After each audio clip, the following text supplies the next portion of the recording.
শেখ হাসিনা সরকারের পতনে গুরুত্বপূর্ণ ভূমিকা পালন করা কে এই নাহিদ ইসলাম, কি তার পরিচয়, কি তার ব্যাকগ্রাউন্ড, কি ছিলেন, কি হলেন, আজ সবই জানবো, সাথেই থাকুন।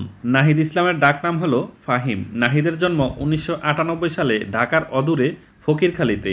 2014 সালে ঢাকার দক্ষিণ বনশ্রী মডেল হাই স্কুল থেকে এসএসসি পাশ করেন তিনি।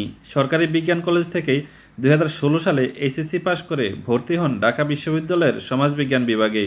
2022 সালে অনার্স পাশ করেন তিনি। বর্তমানে তিনি একই বিভাগে মাস্টার্সের শিক্ষার্থী। নাহিদের নাগরিকত্ব বাংলাদেশি। বাবা হলেন শিক্ষক, মা গৃহিণী হয়ে সন্তানদের মানুষ করেছেন। তার ছোট এক ভাই রয়েছে, তিনি হলেন বিবাহিত।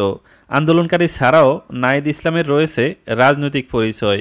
তিনি গণতান্ত্রিক ছাত্র শক্তির কেন্দ্রীয় নেতা। কোটা সংস্কার আন্দোলনের প্ল্যাটফর্ম বৈষম্য বিরোধী ছাত্র আন্দোলনের অন্যতম সমন্বয়ক ছিলেন ঢাকা বিশ্ববিদ্যালয়ের শিক্ষার্থী মোহাম্মদ নাহিদ ইসলাম ফাহিম। মাত্র 26 বছর বয়সে জাতির কাণ্ডারি হয়ে স্বৈরাচারের কবল থেকে প্রায় 16 কোটিরও বেশি জনগণকে মুক্ত করেছেন তিনি। মুক্তিদাতা হয়ে উঠেছেন বাংলাদেশের মানুষের কাছে। মিষ্টভাষী ও মিশুক প্রকৃতির যুবক নাহিদ। বক্তব্যদানে বেশ পটীয়সী।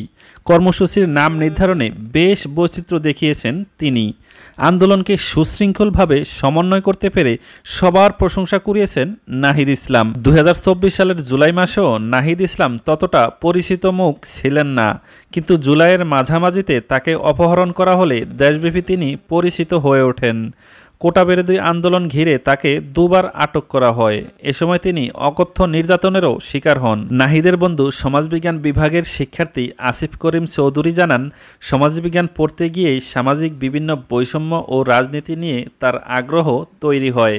বিশ্ববিদ্যালয়ে ভর্তি হওয়ার পর থেকেই তিনি রাজনীতিতে যোগ দেওয়ার ব্যাপারে আগ্রহী ছিলেন, কিন্তু কোনো রাজনৈতিক দল পছন্দ না হওয়ায় তার এই ইচ্ছে পূরণ হয়নি। নাহিদ 2018 সালে কোটা সংস্কার আন্দোলনে অংশ নিয়েছিলেন, তবে নেতৃত্বে ছিলেন না। আন্দোলন চলাকালে নাহিদের এক সহপাঠী ও সিনিয়র শিক্ষার্থীকে সাদা পোশাকে পুলিশ তুলে নিয়ে গেলে নাহিদ আন্দোলন গড়ে তোলেন।